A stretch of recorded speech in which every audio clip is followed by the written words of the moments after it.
Hi guys, good afternoon. Today ay hindi maganda ang panahon dito ngayon sa Hong Kong kasi merong paparating na bagyo.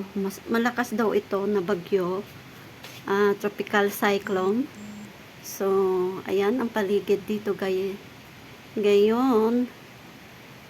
Medyo umuulan-ulan pa lang naman siya at yung kulog ay nakakatakot. Ayan. Actually, natatakot nga ako mag-video ngayon kasi kumikidlat. Diyan talaga ako takot na takot. So, kung lalakas pa mamayang gabi or sa mga susunod na oras, ay itatago ko na itong aking mga tanim. Kasi dito lagi yan sa terrace namin, humahampas yung malakas na hangin. So, ayan. Medyo ngayon pa lang umuulan-ulan. Sayang naman tong aking tanim kung nagtatangayin lang ng malakas na hangin. Ang hirap pa naman magpatubo dito ng pananim. So ayun, madilim na sa medyo madilim na dun sa city. Ayan.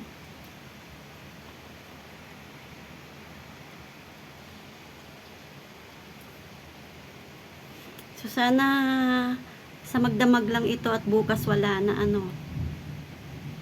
Ayaw na ayaw kong bumabagyo.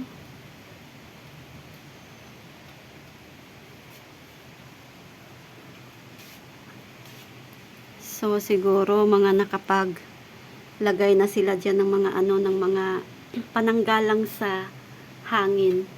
Lalo na yung mga salamin, ang mga dingding, minsan nilalagyan nila yan ng pero ito matibay naman to hindi naman to basta-basta maano ng hangin itong aming mga pinto tsaka mga bintana.